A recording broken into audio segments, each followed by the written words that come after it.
चीनू एक बहुत अच्छी चिड़िया थी। उसका रवैया सबके साथ बहुत अच्छा था, इसीलिए सभी परिंदे उससे मिलना जुलना बहुत पसंद करते थे। इसके अलावा वो पढ़ाई में भी बहुत अच्छी थी। वो दिल लगा के ना ही वो किसी से अच्छे तरीके से बात करती और ना ही घर का कोई काम करती।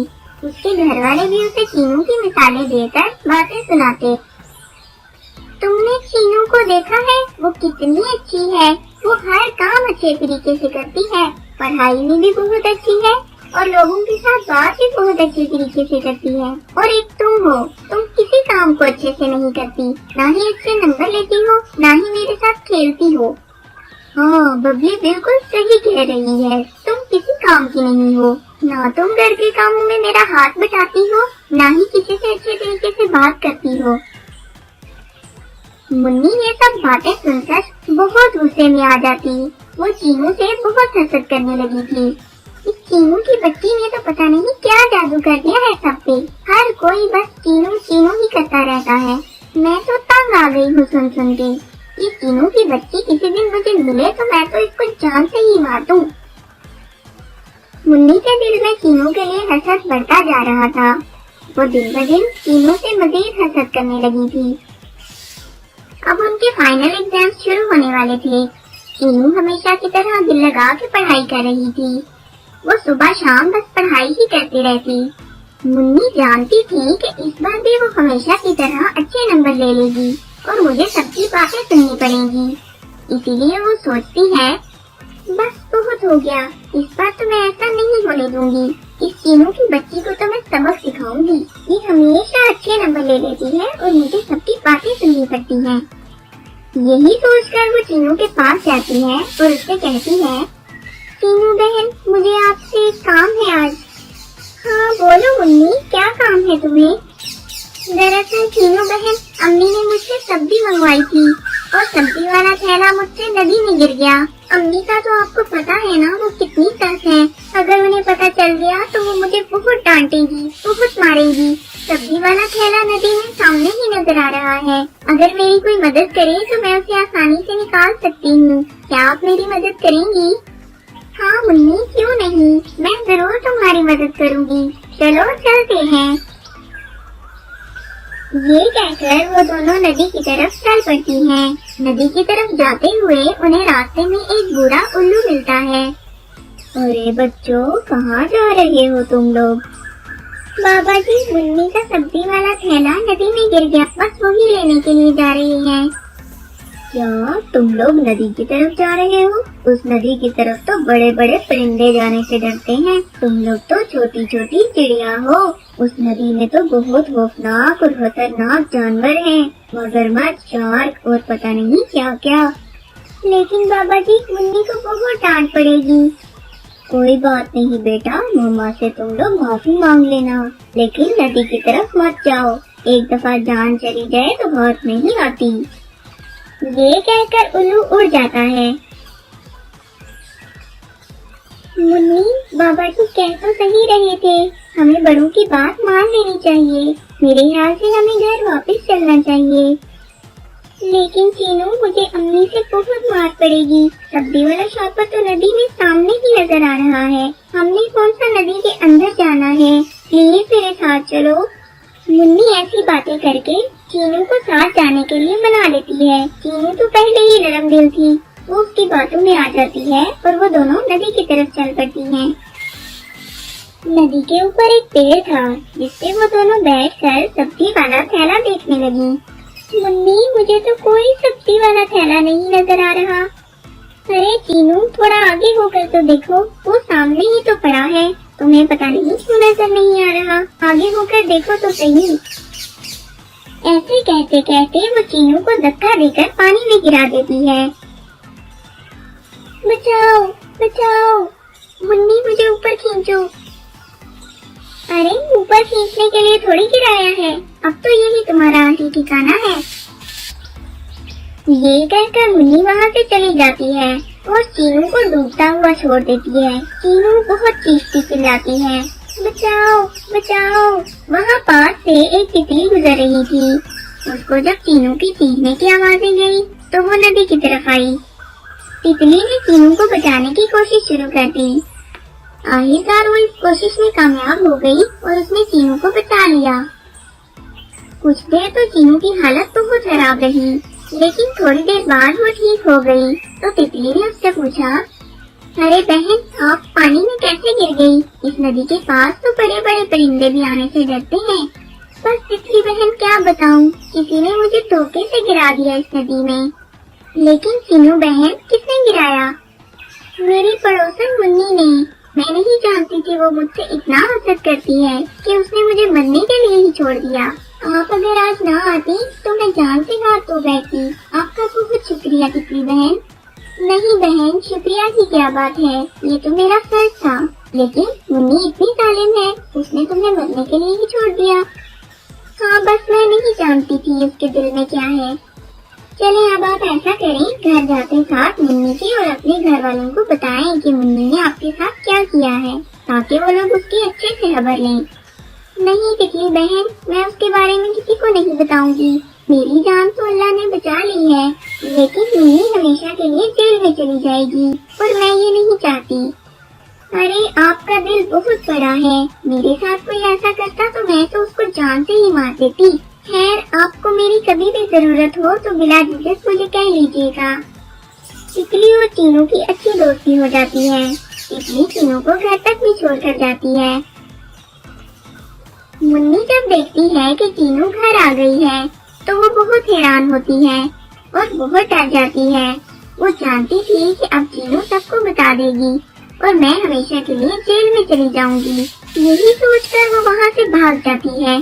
चीनू घर पे किसी को कुछ नहीं बताती, लेकिन शाम को मोहल्ले में शोर मच जाता है कि मुन्नी नहीं मिल रही। मुन्नी के घर वाले भी बहुत परेशान हो रहे थे।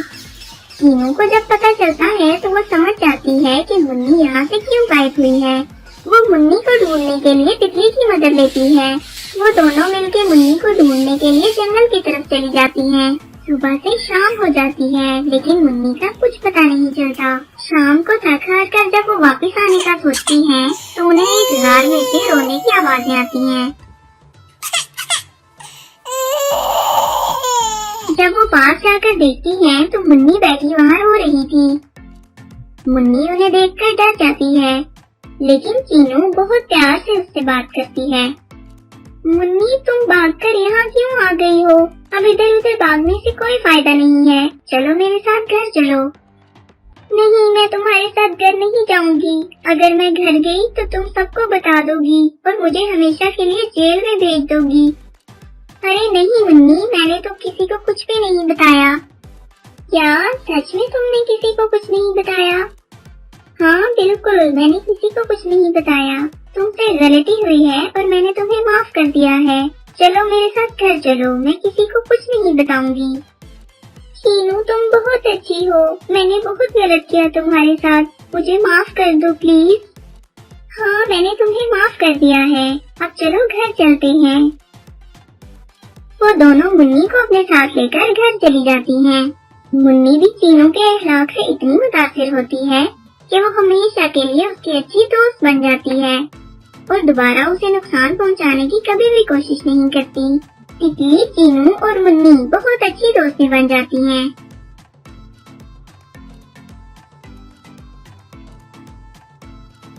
तो ज्यादा सर्दी का मौसम था। चीनू चिड़िया के बच्चे सो रहे थे और वो अपने शोहर के लिए खाना तैयार कर रही थी।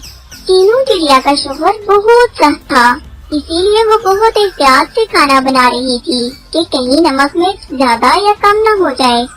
अल्लाह करे कि हंडिया अच्छी बने, वरना सोनू मोनू के पप्पा तो मुझे छोड़ेंगे ही नहीं। थोड़ी देर बाद चीनू का शोहर घर आ जाता है। जी मैं खाना लगा दूं आपके लिए? ये भी कोई पूछने की बात है भला?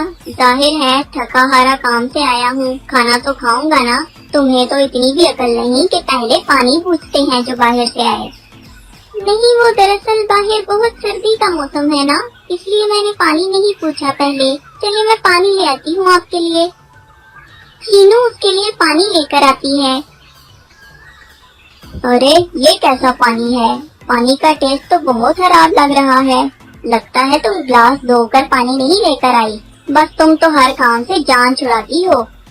नहीं नहीं जी, मैं तो गिलास धोकर पानी लेकर आई हूँ आपके लिए। हाँ, बस आगे से बहाने बनाने तो तुम्हें बहुत आते हैं। बस इसी तरह उसका शौहर उसकी बेइज्जती करने के बहाने ढूंढता रहता था। चीनू उसके लिए खाना लगाती है और वो खाना खाने बैठ जाता है। जी, आपने बताया नहीं खाना कैसा बना है? हाँ, बस ठीक ही है। अच्छा, मैं अब सोने के लिए जा रहा हूँ। तुम या बच्चे आकर मेरी नींद खराब मत करना। तुम लोग वैसे भी बहुत शोर मचाते हो। ये कहकर बंटी चिड़ा सोने के लिए चला जाता है। सोनू अपनी मम्मा से पूछती है, मम्मा, पापा आपसे हमेशा सच लहजे में बात क्यों करते हैं? ना कभी आपके खाने की तारीफ करते हैं और ना ही कभी खुश होकर किसी से बात करते हैं। बस हर वक्त गुस्से में ही रहते हैं। दरअसल बेटा, तुम्हारे पापा काम से थके हुए आते हैं ना, उनका काम है भी बहुत। सारा दिन काम कर करके वो थक जाते हैं, इसीलिए जरा उखड़े उखड़े से रहते हैं। लेकिन मम्मा, आप भी तो सारा दिन काम करती हैं। आप भी तो सुबह से शाम तक काम ही करती रहती हैं। लेकिन आप तो गुस्सा नहीं करती पापा पे, ना ही हम पे बिला वजह गुस्सा करती हैं। सोनू के सवालों का चीनू के पास कोई जवाब नहीं था। रात को बच्चे सो जाते और चीनू बहुत घंटों तक अपनी शौहर के रवैये की वजह से रोती रहती। पता नहीं सोनू मोनू के पापा इतना गुस्सा क्यों करते हैं। उन्होंने तो मुझसे कभी प्यार से बात नहीं की, हमेशा बस गुस्सा ही करते रहते हैं। उन्होंने तो कभी बच्चियों से भी अच्छे तरीके से बात नहीं की। मेरी बच्चियां भी ये बात महसूस करती हैं। अल्लाह करे कि उनका रवैया हमारे साथ ठीक हो जाए। चीनू इसी तरह हर रात रोते हुए सोती। सुबह मामूल के मुताबिक बंटी चिड़ा काम पर चला जाता है। बाहर दरवाजे पर दस्तक होती है। बाहर दरवाजे पर चीनू की बहन खड़ी थी। चीनू उसको देखकर बहुत खुश हो जाती है। अरे पिंकी, मेरी बहन, तुम्हें देखकर मुझे बहुत खुशी हो रही है। आओ आओ, अंदर आओ। और सुनाओ पिंकी, कैसी हो तुम? मम्मी पापा और चुटकी कैसे हैं? सब ठीक है ना? हाँ हाँ बाजी, सब ठीक है। आपको सब बहुत याद करते हैं। इतना अरसा हो गया है आपसे मिले हुए। बंटी भैया के रवैये की वजह से कोई आपके घर नहीं आता, लेकिन मैंने सोचा कि मैं अपनी बहन को तो नहीं छोड़ सकती, इसीलिए मैं आपसे मिलने के लिए आ गई। हाँ, अच्छा किया ना तुमने। तुम तो जानती हो ना, सोनू मोनू के पापा मुझे कहीं नहीं जाने देते। उनको पसंद नहीं है मेरा घर से बाहर जाना। इसका मतलब बंटी भैया अभी भी वैसे ही हैं। मुझे लगा वक्त के साथ साथ कुछ बदल गए होंगे। नहीं, उनकी आदत का तो तुम्हें पता है, वो कभी नहीं बदल सकते। उनको मैंने समझाने की बहुत कोशिश की, लेकिन वो कभी मेरी बात नहीं समझते, उल्टा मुझसे लड़ने लगते हैं। फिर बच्चियां भी परेशान हो जाती हैं, इसलिए मैं उनसे बात ही नहीं करती इस बारे में। बाजी, तुम भी तो ये घर नहीं छोड़ती ना। तुमने कितनी दफा बोला है कि छोड़ो ये घर और सोनू मोनू को लेकर हमारी तरफ आ जाओ। नहीं मेरी बहन, अपना घर छोड़ना इतना आसान नहीं होता।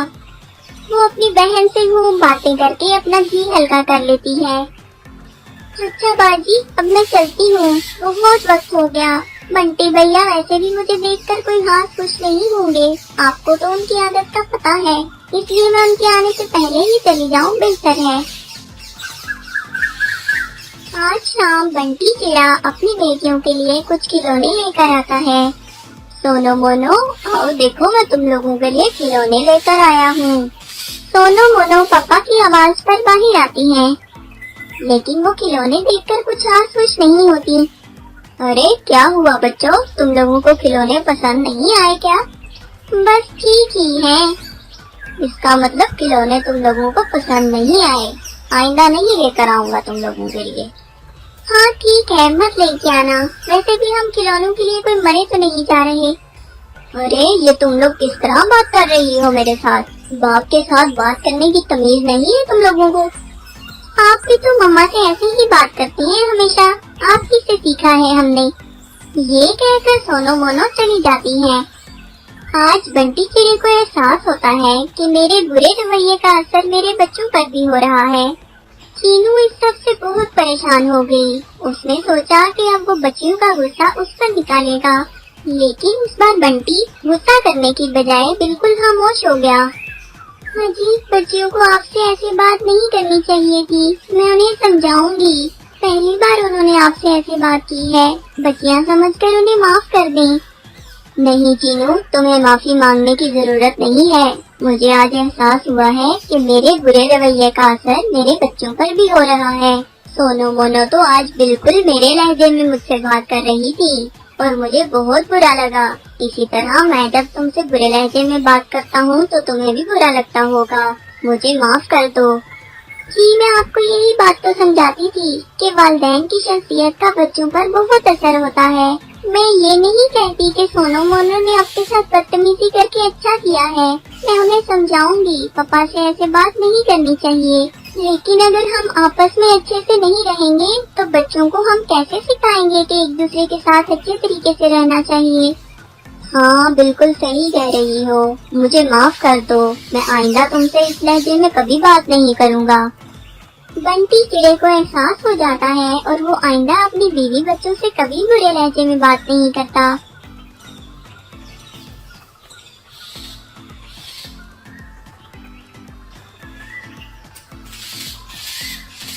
चीनू चिड़िया किचन में खाना बना रही थी।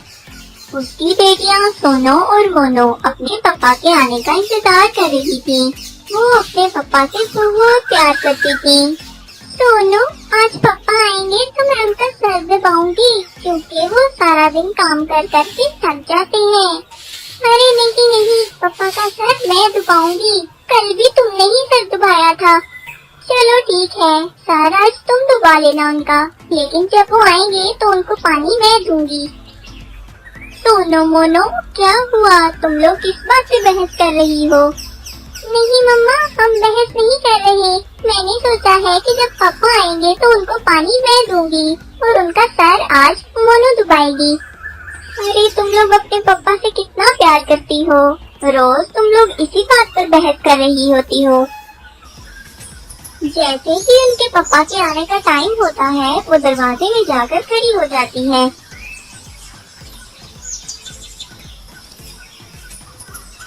पापा पापा, आप आ गए? पापा आप बैठे, मैं आपके लिए पानी लेकर आती हूँ और मैं आपका सर दबाती हूँ। अरे नहीं बच्चों, तुम लोग तो आते ही मेरी खिदमत में लग जाते हो।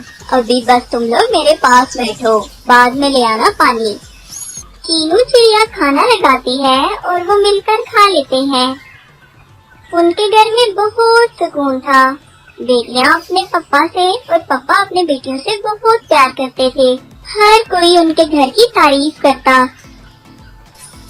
अरे बब्बी बहन, आइए आइए, बहुत दिनों बाद आई हैं आप। हाँ, बस मैं जरा मसरूफ थी और कुछ घर के हालात भी ठीक नहीं है। अरे क्यों, क्या हुआ बब्बी बहन? अरे चीनू बहन, अब तुमसे क्या छुपाना। तुम तो जानती हो हमारे घर का माहौल कितना खराब है। तीनों के पापा बहुत लापरवाह हैं। इसी वजह से हम दोनों की आपस में लड़ाई हो जाती है और हमारे घर का माहौल डिस्टर्ब हो जाता है। ओहो, ये तो अच्छी बात नहीं है। हाँ, बस क्या करें चीनू बहन, हर किसी के घर का माहौल आपकी तरह नहीं होता। आप लोग तो आपस में बहुत प्यार और मोहब्बत से रहते हैं। बंटी भैया भी आपसे और सोनू मोनू से बहुत प्यार करते हैं और बहुत जिम्मेदार भी हैं। टाइम से काम पर जाते हैं और टाइम से वापस भी आते हैं। मैं तो कहती हूँ हर किसी के घर का माहौल आपकी तरह होना चाहिए। बहुत शुक्रिया बब्बी बहन। अच्छा, मैं अब चलती हूँ, घर पे कुछ काम है, फिर मिलेंगे। आप भी आइएगा सोनू मोनू को लेकर। जी जरूर आऊंगी। इसी तरह हर कोई उनके घर की तारीफ करता और उनकी जिंदगी में बहुत सुकून और खुशियाँ थीं। यहाँ दूसरे जंगल में एक कौवा रहता था जिसे शिकार करने का बहुत शौक था। उसके शिकार के शौक की वजह से पूरे जंगल वाले बहुत परेशान थे, क्योंकि वो शिकार करने के चक्कर में इधर उधर तीर चलाता रहता और अक्सर लोग जख्मी हो जाते। इसीलिए सब जंगल के परिंदे मिलकर ये फैसला करते हैं कि हम कौवे के शिकार पर पाबंदी लगा देंगे। अरे कौवे मियाँ, अब ये सब नहीं चलेगा। तुम्हारे शिकार की वजह से आए रोज कोई न कोई जख्मी हो जाता है। कल भी तुम्हारा मारा हुआ तीर मेरी बच्ची को लगने ही वाला था। वो तो शुक्र है कि वो बच गई। इससे पहले कि कोई बड़ा नुकसान हो, हम लोग तुम्हारे शिकार पर पाबंदी लगा रहे हैं। आइंदा तुम इस जंगल में शिकार नहीं कर सकते। अगर तुमने इस जंगल में शिकार किया तो हम सब मिलकर तुम्हें जंगल से बाहर निकाल देंगे। जी सरपंच साहब, आइंदा मैं इस जंगल में शिकार नहीं करूँगा। आपको शिकायत का मौका नहीं मिलेगा। कौवे के शिकार करने पर पाबंदी लग जाती है, लेकिन वो सोचता है शिकार करने पर तो इस जंगल में पाबंदी लगी है ना, मैं साथ वाले जंगल में जाकर शिकार कर लूँगा।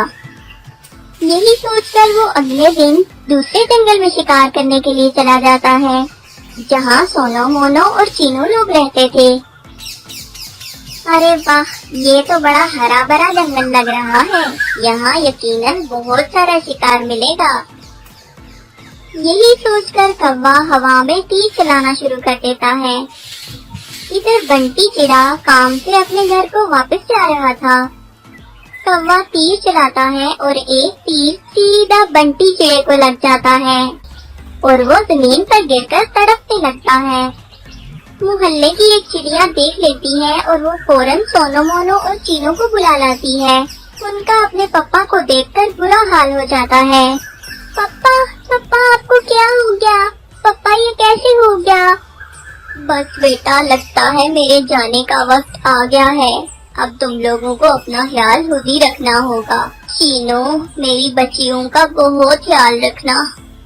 पप्पा, पप्पा आप ये कैसी बातें कर रहे हैं? आप हमें छोड़कर नहीं जा सकते पप्पा। थोड़ी ही देर में बंटी चिड़े की मौत हो जाती है।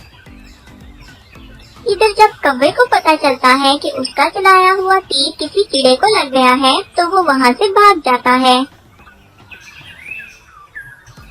कई दिन गुजर जाते हैं, लेकिन सोनो मोनो और चीनू अभी तक चिड़े की मौत के सदमे से नहीं निकल पाई थी। उनके घर में बिल्कुल खामोशी थी। ना बच्चियां आपस में बात करती, ना ही चीनू उनके साथ कोई बात करती। वो लोग बहुत दुख में थे। पहले जैसा तो कुछ भी नहीं रहा था। ना कोई ठीक से खाना खाता और ना ही आपस में खुशी से बात करता। वो थोड़ी थोड़ी देर बाद चिड़े को याद करके रोती रहती। कौवे को जब से पता चला कि मेरे चलाए हुए तीर से चिड़े की मौत हो गई और उसके घर वाले रोते रहते हैं, तब से वो बहुत शर्मिंदा हो रहा था। उसने शिकार करना भी छोड़ दिया था। मेरे चलाए हुए तीर की वजह से उनका घर बर्बाद हो गया। मुझे सब मना करते थे, लेकिन मैंने शिकार करना नहीं छोड़ा।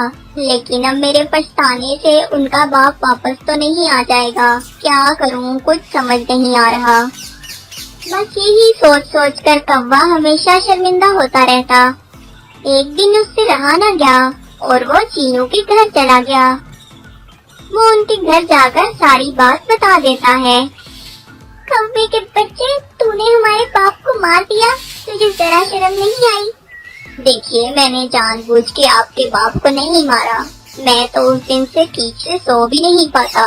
मैं बहुत शर्मिंदा हूँ। मैंने जानबूझ के तीर आपके बाप को नहीं मारा था। लेकिन फिर भी अगर आप मुझे जेल भी भेजना चाहें तो मुझे मंजूर है, लेकिन मैं इस शर्मिंदगी के साथ जिंदा नहीं रह पाऊंगा। आप लोग प्लीज मुझे माफ कर दें। चीनू कौवे की बातों से समझ गई थी कि वो बहुत शर्मिंदा है और उसने जानबूझकर तीर चिड़े को नहीं मारा था। कौवे भैया, हमारी किस्मत में तो ये दुख लिखा हुआ था, लेकिन आपको भी कोई ऐसा शौक नहीं पालना चाहिए था जिससे लोगों का नुकसान हो। अब आपको जेल भेजने से हमें क्या फायदा? मुझे मेरा शोहर और इन बच्चियों को इनका बाप दोबारा तो नहीं मिल सकता ना? चाहे हमने आपको माफ किया। चीनू चिड़िया और उसकी बेटियां कौवे को माफ कर देती हैं। कौवा ये सुनकर बहुत खुश हो जाता है